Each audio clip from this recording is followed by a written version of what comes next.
Good morning everyone. दोस्तों आज है जून 4 2022 और हम लोग करने वाले हैं द हिंदू न्यूज़पेपर के एनालिसिस। मेरा नाम है सितेंद्र चौधरी और फिर से आपके लिए कुछ सिलेक्टेड टॉपिक्स लाया हूं। तो आज एक बार ब्रीफली देख लेते हैं क्या क्या पढ़ने वाले हैं।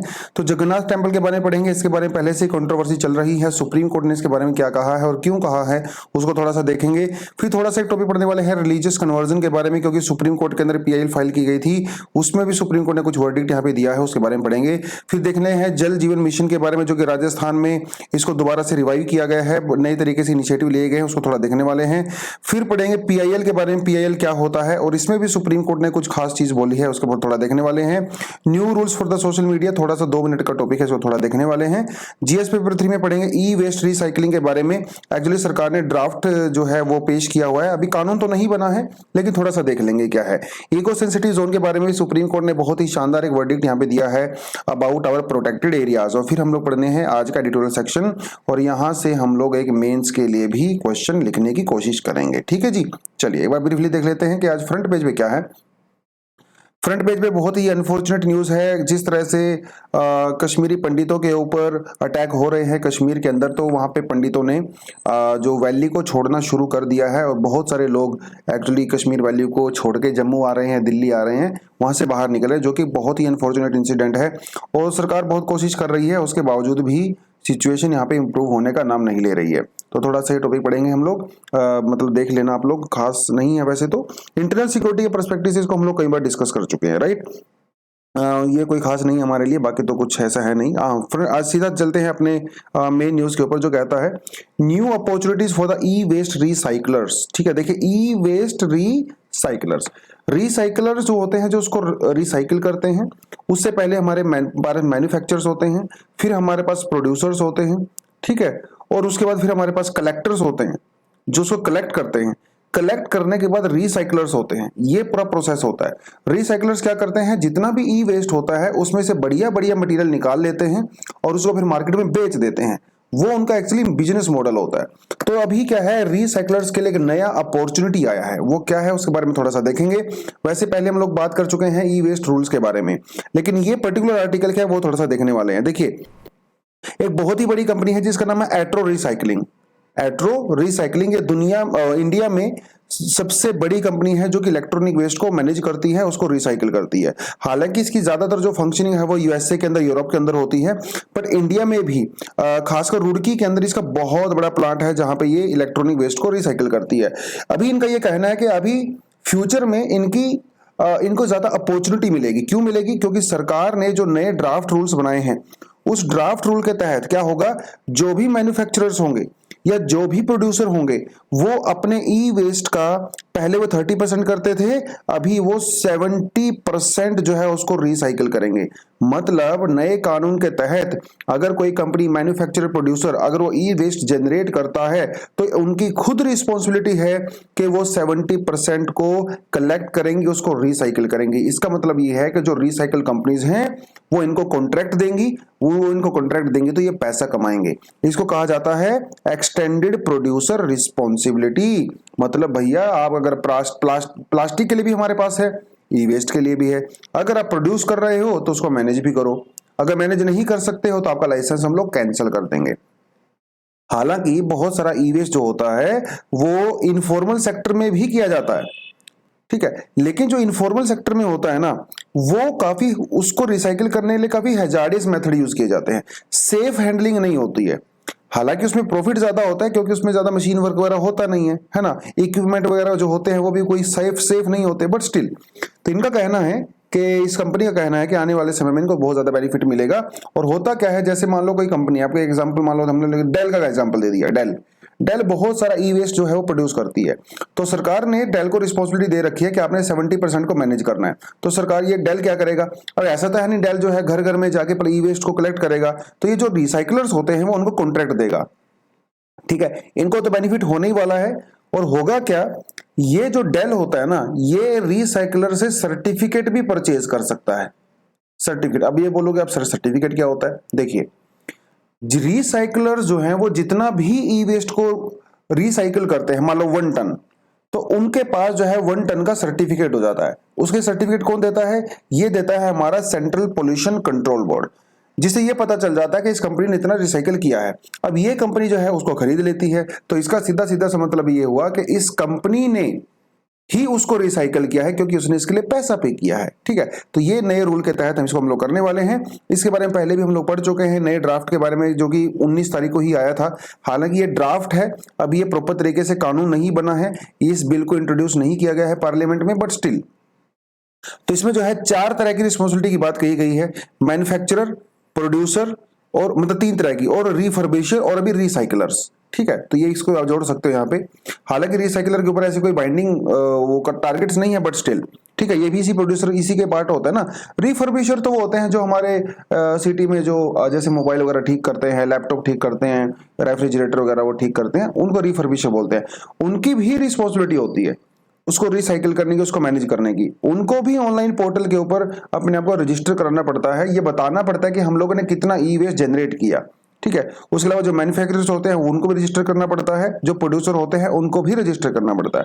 तो बेसिकली सरकार जो है काफी बड़े पैमाने पे जो इंडिया में ई वेस्ट को मैनेज और कंट्रोल करने की यहाँ पे कोशिश कर रही है।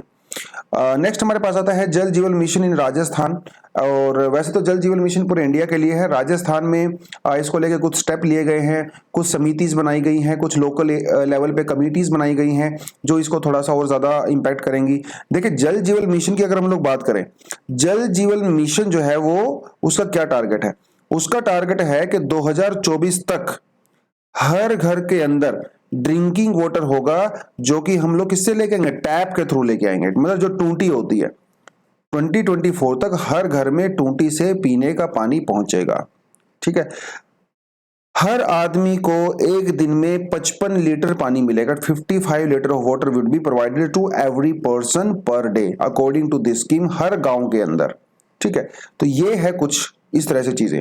जल जीवन मिशन के बारे में थोड़ा सा अगर हम लोग बात करें, यहाँ पे देख सकते हैं जो हिमालयन रीजन्स होते हैं वहां पे जो फंडिंग का पैटर्न होता है वो होता है 19 और 10।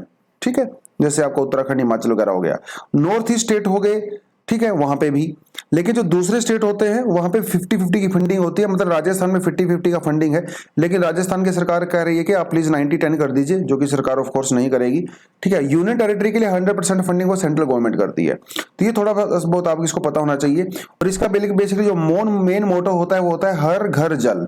ठीक है, 2024 तक हर घर के अंदर जल होगा। 2019 में इसको लॉन्च किया गया था। ठीक है, 55 लीटर वाला मैंने आपको प्रोविजन यहाँ पे बता ही दिया है, और हमारी जो जल शक्ति मिशन है उसके अंडर में ही आता है। ठीक है, ये आपको पता होना चाहिए। और भी इसके अंदर एक जो बहुत बड़ी बात कही गई है उसे बोलते हैं पानी समिति। तो पानी समिति बेसिकली क्या होता है, जो ग्राम सभा लेवल पे कमेटी बनाई जाती है, समिति बनाई जाती है, वो लोग उसको उनके गांव में किस तरह से पानी जनरेट होगा, कैसे उसको आप लोग प्रोड्यूस करोगे, कैसे उसको डिस्ट्रीब्यूट करोगे, उस सारी चीजों के ऊपर जो है बेसिकली प्लान बनाया जाता है, मैनेज करना, ऑपरेट करना, वो सारी चीजें ये पानी समिति कमेटी का काम होता है। ठीक है, आगे बढ़ते हैं। नेक्स्ट जो टॉपिक हमारे सामने है दोस्तों वो है work at the Jagannath temple is in larger public interest. हम सबको पता है कि जगन्नाथ टेम्पल, जिससे आप यहाँ पे देख भी सकते हैं, वहाँ पे कंस्ट्रक्शन का काम चल रहा है। ठीक है, ये पीछे जगन्नाथ टेम्पल है और इधर देखिए कंस्ट्रक्शन का काम चल रहा है। सरकार का कहना है कि जो हमारा आर्कियोलॉजिकल सर्वे ऑफ इंडिया है उनका कहना है कि आप ये नहीं कर सकते, इलीगल है, क्योंकि ये एरिया प्रोहिबिटेड है, क्योंकि टेम्पल के 100 मीटर के अंडर में आप कुछ भी नहीं कर सकते हो। लेकिन उड़ीसा गवर्नमेंट का कहना है कि भैया मैं तो करूंगा, क्योंकि मैं लार्जर पब्लिक इंटरेस्ट के लिए कर रहा हूं। वहां पे जो लाखों श्रद्धालु आते हैं उनको सुविधा देने के लिए कर रहा हूं, क्योंकि उनको बहुत परेशानी होती है। अब ये मामला चला गया सुप्रीम कोर्ट के अंदर। सुप्रीम कोर्ट के अंदर किसी ने पीआईएल फाइल कर दिया। सुप्रीम कोर्ट ने कहा कि देखिए, क्योंकि ये पूरा प्रोजेक्ट लार्जर पब्लिक गुड के लिए हो रहा है ना, लोगों की भलाई के लिए हो रहा है, इसीलिए हम इसको इलीगल डिक्लेयर नहीं करेंगे। तो ये जो 800 करोड़ रुपए का श्री मंदिरा परिक्रमा प्रोजेक्ट, ये आपने याद रखना है प्रीलिम्स के लिए, श्री मंदिरा परिक्रमा प्रोजेक्ट जो सरकार ने चलाया है वो पूरी तरह से लीगल है। ठीक है, और वो इलीगल नहीं है, ऐसा सुप्रीम कोर्ट ने बेसिकली कुछ बातें यहाँ पे कही हैं। तो इसलिए जगन्नाथ टेम्पल हमारे लिए न्यूज में है, तो हमें पता होना चाहिए। ऐसा माना जाता है, पर पक्की गारंटी नहीं है, कि जगन्नाथ टेम्पल को जो है 12वीं सेंचुरी में किंग अनंतवनम चोड़ागंगा देवा ने बनाया था, जो कि ईस्टर्न गंगा डायनेस्टी से बिलोंग करते थे। ये आपको पता होना चाहिए। इस टेंपल का एक और नाम होता है जिसे कहता है यमनिका। यम का मतलब कहता है, यमराज होता है ना, यमराज, तो यम को बोला जाता है डेथ। यमराज मतलब गॉड ऑफ डेथ। तो बेसिकली इसे यमनिका तीर्थ इसलिए भी कहा जाता है क्योंकि यहाँ पे इस टेम्पल में भगवान जगन्नाथ की प्रेजेंस के होने की वजह से उन्होंने डेथ को डिफीट कर दिया था। ठीक है, यहाँ पे मृत्यु भी नहीं आ पाई थी। इस टेम्पल को व्हाइट पगोडा भी कहा जाता है। ठीक है, जो कि हमारे कंट्री में 4 धाम होते हैं, जैसे बद्रीनाथ, द्वारिका, पुरी और रामेश्वर, उनमें से एक ये धाम होता है। ठीक है, ये भी आपको पता होना चाहिए। तो देखिए, ईस्ट, वेस्ट, नॉर्थ और साउथ 4 धाम हमारे पास यहाँ पे होते हैं। ठीक है, 4 गेट हैं इसके, जिनको अलग अलग नाम से यहाँ पे जाना जाता है। इसके फ्रंट में जो है पिलर है, जिसे जिसे जो है हम लोग सन पिलर कहते हैं, अरुणा स्तंभ भी कहा जाता है। पिलर ऐसा होता है ना, ये देखिए पिलर होता है इस तरह से, तो उसको कहा जाता है। और ये पहले कोणार्क का पार्ट हुआ करता था, बाद में इसको यहाँ पे हम लोग लेके आए हैं। नील चक्र, इसके जो है टॉप के ऊपर एक ब्लू कलर का जो है एक वो रहता है, एक स्ट्रक्चर है यहाँ पे है वो। बेसिकली इसके ऊपर हमें यहाँ नजर नहीं आ रहा होगा, ये वो छोटा रहता है बहुत। मैं आपको वैसे दिखा देता हूँ, देखिए ये रहा, ये आप देख सकते हो ना, मैं जूम करके दिखाता हूँ आपको, देखिए। ठीक है, अरे हो जा भाई। ठीक है, ये आप देख सकते हो, ये है देखिए। और ये अष्ट धातु से मिलके बना हुआ है, मतलब 8 मेटल्स का मिक्सचर होता है ये। ठीक है, उससे मिलके बना हुआ है। कुछ कुछ चीज आपको पता ही होनी चाहिए। इसके जो गर्भगृह के अंदर जो डेटीज हैं वो वुड की बनी हुई है, वुड, लकड़ी की बनी हुई है। और हर 11-12 साल में उनको चेंज किया जाता है, तो वो भी एक बड़ी सीक्रेट सेरेमनी होती है। ठीक है, आगे बढ़ते हैं। Keep ESG of 1 kilometre around the forest, ऐसा कहा है सुप्रीम कोर्ट ने। ये कहा है कि भैया जो हमारे नेशनल पार्क होते हैं, वाइल्ड लाइफ सेंचुरी वगैरह होती हैं, इनके 1 किलोमीटर का अंदर जो है ये मैंडेटरी है कि उस एरिया को इको सेंसिटिव जोन डिक्लेयर किया जाए। क्योंकि अगर आप ऐसा करोगे तो हमारे जो प्रोटेक्टेड एरियाज हैं उनको बेटर तरीके से प्रोटेक्शन कर सकते हैं। और उन्होंने ये भी कहा कि यहाँ पे किसी तरह की कोई भी माइनिंग अलाउड नहीं है इस इको सेंसिटिव जोन के अंदर। इको सेंसिटिव जोन बेसिकली हमारा जो प्रोटेक्टेड एरिया होता है उसका पार्ट नहीं होते हैं, वो ट्रांजिशन जोन होता है। जैसे मान के चले कि जैसे हमारा ये टाइगर रिजर्व है, टाइगर रिजर्व से थोड़ा दूर हटके ये होता है इको सेंसिटिव। ठीक है, तो बेसिकली बफर प्रोवाइड कराता है प्रोटेक्शन को लेके। ये बहुत ज्यादा रेगुलेटेड नहीं होता है किसी कानून के द्वारा, बट स्टिल ये बफर टाइप का प्रोवाइड कराता है। वहां पे कुछ खेत वगैरह होते हैं, वो सारी चीजें, तो ये आपको थोड़ा सा पता होना चाहिए इको सेंसिटिव जोन के बारे में। और इको सेंसिटिव जोन को लेके ऐसी कोई फिक्स लिमिट नहीं है, वो 10 किलोमीटर तक हो सकता है, 10 किलोमीटर तक हो सकता है, लेकिन 1 किलोमीटर का सुप्रीम कोर्ट ने मैंडेटरी कर दिया है। तो बेसिकली शॉक अब्जॉर्बर का काम करता है। ठीक है, ट्रांजिशन जोन होता है, थोड़ा मैंने आपको बता ही दिया। माइनिंग एक्टिविटी अभी इसके अंदर अलाउड नहीं है। कई और क्या क्या चीजें इसके अंदर अलाउड है, जैसे इसके अंदर एग्रीकल्चर जो होती है वो आप लोग कर सकते हो, हॉर्टिकल्चर कर सकते हो, rain water harvesting, organic farming, renewable energy sources का यूज कर सकते हो, ग्रीन टेक्नोलॉजी वगैरह, ये सब एक्टिविटी आप कर सकते हो। मतलब सोलर पावर प्लांट वगैरह आपको लगाने हैं, आप आराम से लगा सकते हो। क्या यहाँ पे परमिटेड नहीं है? Commercial mining, saw mills, industry causing pollution. ठीक है, establishment of the major hydro electric project आप यहाँ पे नहीं लगा सकते। कमर्शियल यूज ऑफ वुड आप नहीं कर सकते। Tourism activity like the hot air balloon वगैरह आप यहाँ पे नहीं कर सकते। तो ये कुछ हैजार्डियस सब्सटेंस होते हैं सॉलिड वेस्ट के लिए, वो सब हम लोग यहाँ पे डिस्चार्ज नहीं कर सकते हैं। ठीक है, तो ये कुछ चीजें आपको इको सेंसिटिव जोन के बारे में भी पता होनी चाहिए। आगे बढ़ते हैं। Supreme court objects to frivolous PIL petition. तो एक्चुअली बड़ा एक मजाक वाला इंसिडेंट हुआ। सुप्रीम कोर्ट ने में जो है किसी ने PIL फाइल की, और सरकार ने क्या कहा, सुप्रीम कोर्ट ने कहा कि इसके ऊपर 18 लाख रुपए का फाइन लगाओ। 18 लाख रुपए का, तो वो PIL तो रिजेक्ट किया ही किया, उस आदमी के ऊपर 18 लाख रुपए का फाइन भी लगा दिया, क्योंकि उसने सुप्रीम कोर्ट की 18 मिनट वेस्ट कर दी फालतू की PIL डाल के। तो उसने कहा कि 1 मिनट का हम आपसे 1 लाख रुपए लेंगे। हालांकि फिर बाद में उसने सुप्रीम कोर्ट से रिक्वेस्ट किया जज साहब से कि सर ऐसा मत करिए, मजाक मत करिए मेरे साथ। तो फिर बाद में इस फाइन को घटा के 2 लाख रुपए कर दिया गया। तो सुप्रीम कोर्ट का ये कहना है कि देखिए आजकल ना कुछ लोग कोई भी PIL डाल रहे हैं, उस PIL डालने से होता क्या है, एक तो जो कोर्ट का जो टाइम है वो बर्बाद होता है, ऊपर से कोई गवर्नमेंट जो स्कीम्स वगैरह होती है, जो गवर्नमेंट की जो पॉलिसी वगैरह होती है, उसको हम लोग स्टे लगा देते हैं, तो उसका नुकसान होता है। मान लो एक सिंपल सा एग्जाम्पल हम लोग यहाँ पे ले सकते हैं। मान लो गवर्नमेंट ने कोई मेट्रो बन रही है, और वहां पे सरकार ने कुछ पेड़ काट दिए, मतलब 50 पेड़ वहां पे सरकार ने काट दिए। ठीक है, अब प्रोजेक्ट तो चल रहा है, उसके ऊपर करोड़ों रुपए खर्चा हो चुके हैं। अब किसी आदमी ने जाके वहां PIL डाल दी, तो PIL डालने के बाद क्या होगा, सुप्रीम कोर्ट उसको स्टे कर देगी, वो पूरे का पूरा प्रोजेक्ट होल्ड हो जाएगा। 2 महीने, 4 महीने, 6 महीने, है ना, साल भर भी हो सकता है। तो इस तरह के जो चीजें हैं ना वो रुक जाती हैं। और कई बार तो चलिए जेन्युइन कंसर्न के लिए होता है, बहुत बार ये लोग अपनी खुद के बेनिफिट के लिए भी करते हैं। ठीक है, मान लो जैसे गुड़गांव का एक केस था, गुड़गांव में एक बिल्डिंग बनी हुई थी जो कि इलीगल बिल्डिंग थी। ठीक है। अब उस इलीगल बिल्डिंग को जो है गिराना था, लेकिन उस इलीगल बिल्डिंग के ओनर ने क्या किया, एक पीआईएल डाल दी। उस पीआईएल में ये कहा गया कि सर जी, जो इस बिल्डिंग में रहने वाले लोग हैं उनकी वेलफेयर के लिए, उनके बिहाफ पे मैंने पीएल डाली है, और प्लीज आप उनका टेक केयर करने के लिए कुछ करिए और इस बिल्डिंग को गिरने से बचाइए। अब वो उस कंपनी का ओनर है और वो इलीगल बिल्डिंग है, ठीक है। तो ये इस तरह की फ्रीवलेस पीआईएल्स होती हैं जो कि कई बार आपके इंडिविजुअल इंटरेस्ट के लिए भी फाइल की जाती हैं सुप्रीम कोर्ट में। तो सुप्रीम कोर्ट कहता है कि इस तरह की जो पीआईएल होते हैं फालतू की, हम उसके ऊपर एक्शन लेंगे, ठीक है। ये नहीं होना चाहिए। पीआईएल का जो पर्पस होता है उसको फुलफिल किया जाना चाहिए। एक्चुअली बलवंत सिंह का एक केस हुआ था। बलवंत सिंह के केस में सुप्रीम कोर्ट ने ऐसी कुछ 7-8 बातें बताई थी कि जो कि पीआईएल फाइल करने के लिए होनी चाहिए।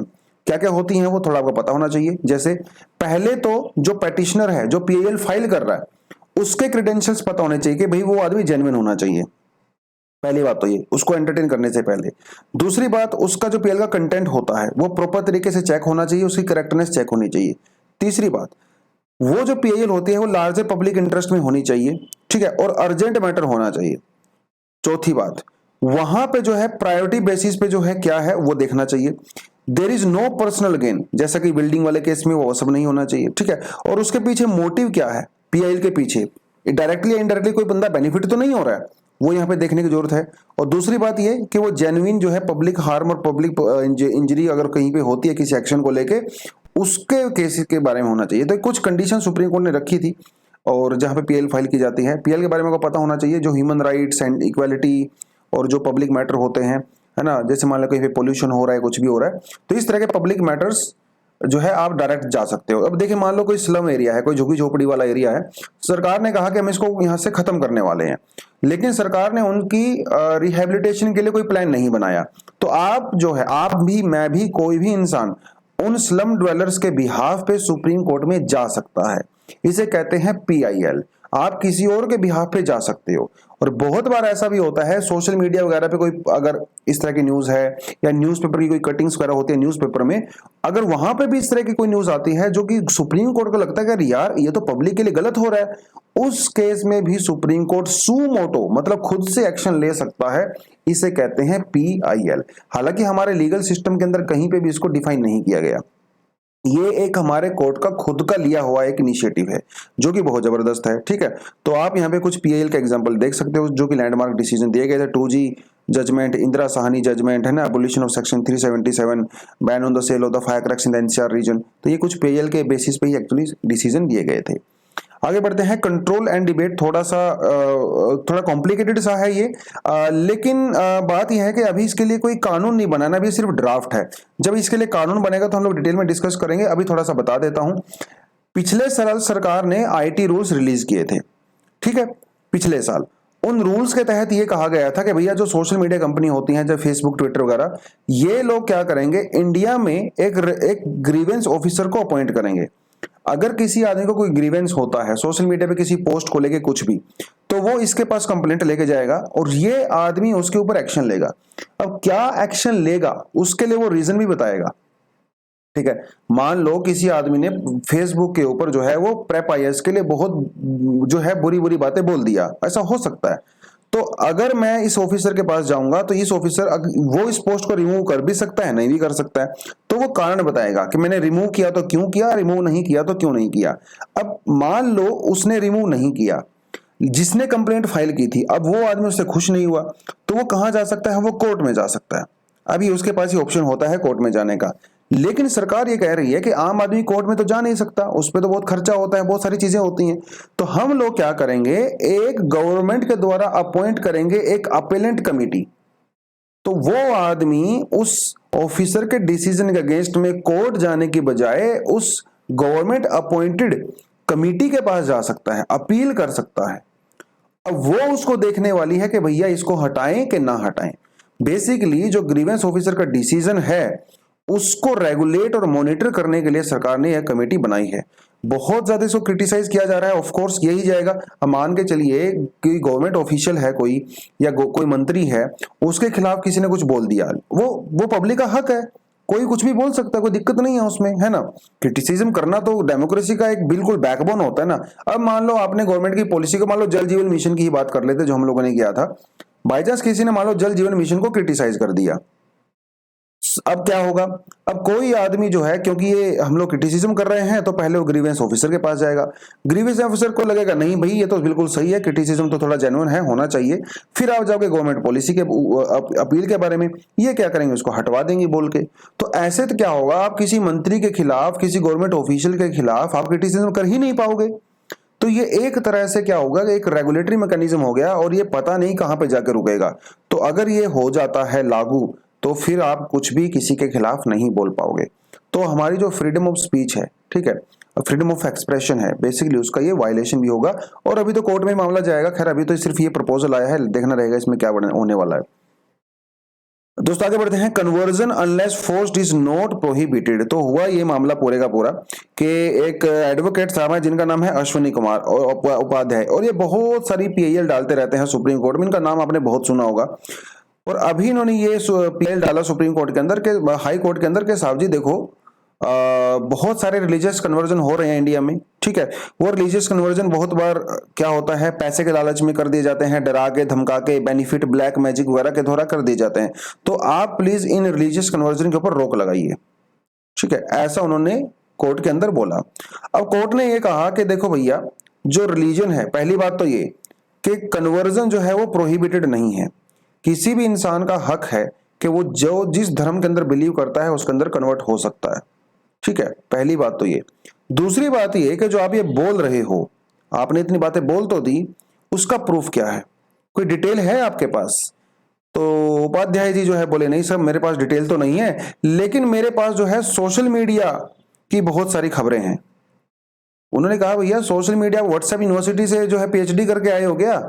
सुप्रीम कोर्ट ने साथ साथ कहा कि जो न्यूज़पेपर कटिंग होती हैं, सोशल मीडिया के ऊपर जो पोस्ट होती हैं, और व्हाट्सएप यूनिवर्सिटी में जो चल रहा है, वो हम लोग कोर्ट के अंदर एडमिसिबल नहीं होता है, ठीक है। उसके अंदर सच्चाई हो भी सकती है, नहीं भी हो सकती है, लेकिन कोर्ट के अंदर वो एडमिसिबल नहीं होता। अगर आपको एक्चुअली में लगता है इतने बड़े मास स्केल पे कन्वर्जन हो रहा है, तो पहले आप हमें प्रॉपर डेटा लेके आइए, ठीक है।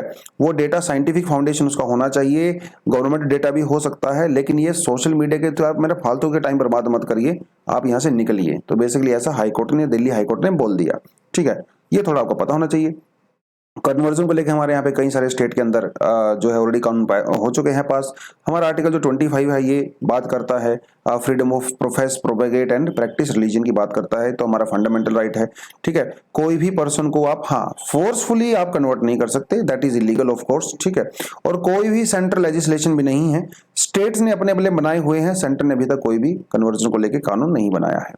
आगे बढ़ते हैं। आज का एडिटोरियल जो कहता है कि new India needs free and quality higher education, और हमारे पास यहाँ पे है एक हमारा एमसीक्यू, एक हमारा क्वेश्चन है लिखने के लिए।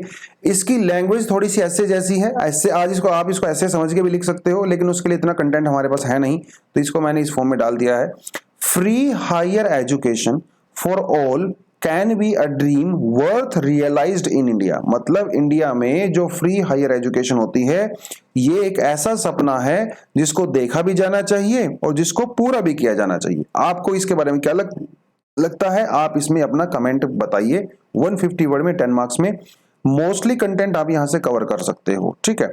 और लिखना है सभी ने, और आपको ये पता है वो कहां पे इसको सबमिट भी करना है, ठीक है। देखिए न्यूज क्या है, न्यूज जो होती अमेरिका से न्यूज आई है। अमेरिका में जो है न्यूयॉर्क यूनिवर्सिटी है, ठीक है, ग्रोसमैन स्कूल ऑफ मेडिसिन, जहां पे डॉक्टर वगैरह मेडिसिन के रिलेटेड बेसिकली वहां पे पढ़ाई होती है। इन्होंने क्या कहा कि 2021-22 के लिए हमारा जो एकेडमिक ईयर है, इनके कॉलेज में जितने भी पढ़ने वाले छात्र छात्राएं हैं उनको हम लोग फ्री एजुकेशन देंगे, कोई भी fees even a single dollar भी नहीं लेंगे। मतलब एक ऐसी कंट्री जो कि कैपिटलिज्म के ऊपर बेस्ड है, जहां पे हर छोटी से बड़ी चीज मोनेटाइज की जाती है, प्रॉफिट के बारे में सोचा जाता है, ऐसी कंट्री में एजुकेशन फ्री दिया जा रहा है, वो भी एक यूनिवर्सिटी में। इसमें यूनिवर्सिटी को कम से कम $600 मिलियन की जरूरत पड़ेगी। अब ये पैसा आएगा कहां से, ये बड़ी सोचने वाली बात है। बात यह है कि इन यूनिवर्सिटी से बहुत सारे बिलियनियर्स और मिलियनियर्स निकलते हैं, है ना, जो कि बहुत सारा पैसा कमाते हैं। तो वो इनको डोनेट कर सकते हैं। जो एलुमनाइज होते हैं बेसिकली वो डोनेट करते हैं करोड़ों रुपए। ऐसा हमारे यहाँ पे आईआईटीज में भी होता है। जो लोग आईआईटी से पास आउट हो जाते हैं, बाद में बड़े बड़े बिजनेस एस्टेब्लिश कर लेते हैं, वो अपने आईआईटीज को पैसा देते हैं, रिसर्च पर्पज के लिए देते हैं, इंफ्रास्ट्रक्चर के लिए देते हैं, ठीक है, वो सारी चीजें। तो ये सब हो सकता है, ठीक है। क्या इंडिया में भी ये किया जा सकता है? इंडिया में देखिए जो ट्यूशन फीस है वो बहुत महंगी है। जितना बड़ा कॉलेज होगा, जितना उसका नाम होगा, रेपुटेशन होगा, उतना ही ज्यादा फीस, लाखों रुपए फीस चार्ज करते हैं, जो कि आम आदमी के लिए अनबियरेबल है। सिर्फ कुछ क्रीमी लोग ही, कुछ बहुत ही प्रिविलेज्ड और बिजनेस क्लास के लोग ही, उनके बच्चे ही वहां पे पढ़ पाएंगे। भैया आम आदमी मेरे जैसा, आपके जैसा तो वहां पे पढ़ नहीं पाएगा। तो इसका मतलब जो आदमी पहले से ही प्रिविलेज्ड है उसको और ज्यादा प्रिविलेज एजुकेशन मिल रही है। ये सही नहीं है, क्योंकि इससे एक तो एजुकेशन की क्वालिटी हैम्पर होती ही है, दूसरा एजुकेशन को एज अ कॉमोडिटी यूज किया जाता है, जैसे कोई सामान होता है। लेकिन एजुकेशन कॉमोडिटी तो नहीं है। एजुकेशन का मतलब होता है कि एजुकेशन मतलब होता है सोसाइटी को अपलिफ्ट करना, इंटेलेक्चुअल को जो है ग्रोथ करना, जो लोग जो है वो क्रिटिकली थिंकिंग को डेवलप करना। कॉमोडिटी तो नहीं है, ठीक है। तो उनका कहना है कि इवन अगर गवर्नमेंट भी अगर आपको एजुकेशन लोन प्रोवाइड करवाती है तब भी ठीक नहीं है, क्योंकि देखिए अगर आपके बिहाफ पे गवर्नमेंट लोन देगी तो वो भी गवर्नमेंट के ऊपर बर्डन पड़ेगा, और अल्टीमेटली लोन सरकार आपके फेवर में 100% तो दे नहीं सकती, थोड़ा बहुत दे सकती है। तो यूनिवर्सिटीज फ्री कर सकती हैं। सरकार भी अगर लोगों के बिहाफ पे फीस देने लगेगी तो भैया सरकार के पास दूसरी चीजों के लिए पैसा कहां से आएगा? डिफेंस के ऊपर भी खर्चा करना है, रिसर्च के ऊपर भी खर्चा करना है, फर्टिलाइजर सब्सिडी भी देना है। तो अगर सरकार फीस माफ कर देगी तो वो भी सही सॉल्यूशन नहीं है, ठीक है। What we need is a university system that foster an environment of learning in which the world quality education can be provided without taxing learners। अब होता क्या है, जो अब अमेरिका में क्या सिस्टम होता है ना, वहां पे मोस्टली लोग एजुकेशन लोन लेके ही पढ़ते हैं। अब आप एक चीज को समझिए कि एक स्टूडेंट वो एजुकेशन लोन ले रहा है, ठीक है, उसने एजुकेशन लोन लिया, मान लो उसने 2 करोड़ रुपए का एजुकेशन लोन लिया। अब ये उसके ऊपर बर्डन है, क्योंकि उसने लोन लिया है कि वो जो एजुकेशन ग्रहण कर रहा है या ले रही है उससे पैसा कमाए और अपने लोन को चुकाए। इसका मतलब ये हुआ कि जो आदमी एजुकेशन लोन लेके पढ़ रहा है उसके ऊपर ये बर्डन हो जाता है कि वो ऐसा ही करियर चूज करेगा जिसमें पैसा होता है ना। दूसरा करियर तो चूज कर ही नहीं सकता, तो ये उसके ऊपर बर्डन है। मतलब अगर आप एजुकेशन लोन लेगे तो आप क्या करोगे? या तो मेडिकल की पढ़ाई करोगे या फिर इंजीनियरिंग की पढ़ाई करोगे। आप एजुकेशन लोन लेके आर्ट वाले कोर्सेज नहीं पढ़ोगे ना, क्योंकि उसके अंदर इनकम उतनी ज्यादा नहीं है अनफॉर्चुनेटली। जो स्टेम वाले कोर्स हैं, साइंस टेक मैथमेटिक्स वाले, वो आप पढ़ोगे। तो इसमें क्या होता है कि लोग अपने ड्रीम को परस्यू नहीं कर पाते हैं। मान लो मेरा ड्रीम है आर्कियोलॉजी पढ़ना, ठीक है, लेकिन आर्कियोलॉजी में क्यों नहीं पढ़ पाता हूं? क्योंकि उसके अंदर अर्निंग नहीं होती है।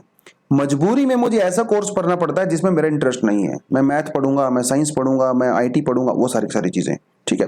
अब ये फ्री एजुकेशन की जो हम लोग बात करते हैं तो इसमें इसने एग्जांपल दिया है नॉर्डिक कंट्रीज का, Denmark, Finland, Iceland, Norway, Sweden वगैरह का एग्जांपल दिया है, जहां पे यूजुअली फ्री एजुकेशन दी जाती है उनके सिटीजन्स को। कुछ समय पहले तक विदेशियों को भी वहां पे फ्री एजुकेशन दिया जाता था, लेकिन अभी कुछ कंट्री ने वो हटा दिया है। हालांकि जर्मनी, आइसलैंड, नॉर्वे वगैरह के अंदर अभी भी विदेशियों के लिए भी फ्री एजुकेशन, अगर आप वहां पर जर्मनी में जाओगे तो आपको फ्री एजुकेशन मिलेगा। कुछ टर्म्स एंड कंडीशन होते हैं वो फुलफिल करने के बाद। तो अगर आपका किसी का मूड है यूपीएससी की तैयारी छोड़ के जर्मनी जाने का, आइसलैंड जाने का, तो आप आराम से जा सकते हो। इसके पीछे रीजन क्या देते हैं लोग? इसके पीछे ये रीजन देते हैं that follow your dreams not money. अब मान लो किसी को पैसा चुकाना नहीं है, किसी को भी पैसा नहीं देना है, तो आदमी वही कोर्स करेगा ना जिसमें उसका इंटरेस्ट होता है। लेकिन अगर आप लोन लेके पैसा चुका के पढ़ाई करोगे तो आप ऐसी पढ़ाई करोगे जिसमें पैसा होता है, जिसमें आप कल को कमाई कर सकते हो। तो ये इनका बेसिकली मेन पर्पस होता है कि आप अपने ड्रीम को फॉलो करिए, पैसे को फॉलो मत करिए, ठीक है। और ऊपर से जेंडर इक्वालिटी वगैरह वो सब चीजें यहाँ पे रहती हैं। अगर फ्री एजुकेशन होगी तो लड़के लड़कियां सब वहां पे एजुकेशन लेने जाएंगे। लेकिन मान लो अगर एजुकेशन पढ़ाई होती है इंडिया में जैसे मान लो, तो पेरेंट्स क्या करते हैं, वो लड़की के ऊपर पैसा खर्चा नहीं करेंगे, लड़के के ऊपर पैसा खर्चा करते हैं, है ना। अगर फ्री होती तो सभी पढ़ लेते। और शायद ये भी एक रीजन है कि वो वर्ल्ड हैप्पीनेस इंडेक्स में कंट्रीज बहुत ऊपर होती है। हालांकि और रीजन भी हो सकते हैं, लेकिन ये भी एक रीजन है, ठीक है। अब बात करते हैं थोड़ा सा आगे बढ़ के, university needs funds for the education and research. सीधी सी बात है, अगर आप सबके लिए फ्री एजुकेशन कर दोगे, बच्चे वहां पे फ्री में पढ़ेंगे, तो भैया जो वहाँ का इंफ्रास्ट्रक्चर है, जो रिसर्च है, जो आपको एम्प्लॉयज को सैलरी देनी है, वो सब आप कैसे करोगे, है ना। ऊपर से इन्होंने ये कहा कि एजुकेशन एक नोबल सर्विस है। एजुकेशन आप प्रॉफिट के लिए यूज मत कीजिए, ठीक है, एजुकेशन आप रिसर्च के लिए यूज करिए, सोसाइटी में कंट्रीब्यूट करने के लिए यूज कीजिए। तो उसने जैसे मैंने वही बात आपको जो बोली है कि अगर किसी को एजुकेशन के लिए पे करना पड़ेगा तो फिर वो ऐसे कोर्स करेगा जो अर्निंग वगैरह रहती है। इंडिया में इसका क्या सीन है, देखिए सरकार तो एजुकेशन फ्री नहीं कर सकती, सीधी सी बात है। सरकार के पास इतना पहली बात तो पैसा ही नहीं है ना, तो वो तो आउट ऑफ क्वेश्चन हो गया। तो कैसे ही हो सकता है, जैसे जो कॉर्पोरेट्स होते हैं, रिलायंस, टाटा, अंबानी, बिरला है, वो सब है ना, या जो जेनरस अलुमनाई होते हैं जो वहां से पास आउट होते हैं। जैसे मान लो मैं अपने कॉलेज से पास आउट हुआ, तो अगर मैं कल को बड़ा बिजनेसमैन बन जाता हूँ, करोड़पति बन जाता हूँ, तो कुछ पैसा मैं अपनी कॉलेज को दे सकता हूँ, है ना। वो सारी की सारी चीजें, फिलैंथ्रोपी कर सकते हैं, आम जनता भी वहां पे डोनेट कर सकती है, पैसा वगैरह दे सकती है, ठीक है, वो सारी की सारी चीजें हैं। तो उसके अलावा सरकार अपने भी यहाँ पे कर सकती है, सरकार ये कर सकती है कि मान लो भैया सितेंद्र चौधरी ने अगर मान लो 1 करोड़ रुपए अगर अपने कॉलेज में दिया तो ये टैक्स फ्री कर सकते हैं। अरे सरकार इतना तो कम से कम कर सकती है ना, सरकार से पैसा थोड़ी ले रहे हैं और सिर्फ टैक्स माफ करने की बात कर रहे हैं, तो कुछ कुछ इंसेंटिव सरकार भी दे सकती है, राइट। और देखिए फ्री एजुकेशन जो कॉलेज में दी जाती है उसके प्रोज भी होते हैं, कॉन्स भी होते हैं। प्रोज तो आपको सबको पता ही है, स्टूडेंट के ऊपर बर्डन कम हो जाएगा, है ना। जो बच्चे ग्रेजुएट करते हैं, पोस्ट ग्रेजुएट करते हैं, उनकी संख्या बढ़ेगी तो एजुकेशन का लेवल बढ़ेगा, ठीक है। और आपको अपना करियर चूज करने की फ्रीडम मिलती है, सबको इंजीनियरिंग और डॉक्टरी करने की जरूरत नहीं पड़ेगी, है ना। ज्यादा से ज्यादा लोग कॉलेज में एंट्री करेंगे, एजुकेशन सिस्टम के अंदर पार्ट बनेंगे। और फ्री एजुकेशन का नुकसान क्या है, इसमें टैक्स इंक्रीज होते हैं ऑफ कोर्स, है ना। और college might seem to be as not be as important, हो सकता है ना, जब सारी एजुकेशन फ्री मिल रही है तो उसकी इज्जत कौन करेगा, ये भी सोचने की बात है ना। महंगा डॉक्टर जो होता है वो दिमाग में ऑलरेडी सोचते हैं अच्छा महंगा डॉक्टर होगा तो इलाज भी अच्छा करेगा। अगर कोई डॉक्टर बहुत कम 15-20 रुपए में कोई दवाई देता है तो आधा तो आराम का को वैसे ही नहीं होता। तो सस्ती चीजों की वैल्यू नहीं होती है, तो कॉलेज की इंपॉर्टेंस कम हो सकती है फ्री में देने से, ठीक है। उसके अलावा जो अगर आप फीस देते हो तो जो जनरेशन है, यंग लोग हैं, उनको फाइनेंस के बारे में पता चलता है। अगर वो आप फ्री में पढ़ाई करोगे तो आप कभी फाइनेंस की इज्जत ही नहीं करोगे, आप फाइनेंस को समझ ही नहीं पाओगे और ज्यादा से ज्यादा लोग कॉलेज में आएंगे, ये भी एक नुकसान होता है। देखिए अगर फ्री में एजुकेशन मिलेगा तो ऐसा हो सकता है कि लोग कुछ खास एरिया में ज्यादा एजुकेटेड हो जाएं, जिसकी वजह से मार्केट में डिमांड और सप्लाई जो है वो जो है ऊपर नीचे हो सकती है। मान लो एक एग्जांपल आपको यहाँ पे देता हूँ, मान लो फ्री एजुकेशन की वजह से जो है सभी लोग डॉक्टरी करने लगे, डॉक्टरी तो चलो फिर भी एक अलग प्रोफेशन हो गया, मान लो डॉक्टर बन गए, मिलियंस ऑफ लोग जो है वो डॉक्टर बनने लगे क्योंकि फ्री एजुकेशन हो गया। अब मार्केट में डॉक्टर हो गए ज्यादा, पेशेंट हो गए कम, ऐसी पॉसिबिलिटी हो सकती है, एक ड्रीम पॉसिबिलिटी है। तो इससे भी किसी पर्टिकुलर एरिया के ऊपर डिमांड और सप्लाई का मिसमैच हो सकता है। आप कोई और भी एग्जांपल ले सकते हो, ठीक है, आप कंस्ट्रक्शन का एग्जांपल ले सकते हो, आप सिविल इंजीनियरिंग का एग्जांपल ले सकते हो, वो भी चीजें होती हैं। तो अगर फीस होती है ना तो लोग सोच समझ के करियर चूज करते हैं, ठीक है। तो इसके बारे में थोड़ा सा आपको जो आंसर लिखना है वो आप लिख सकते हो।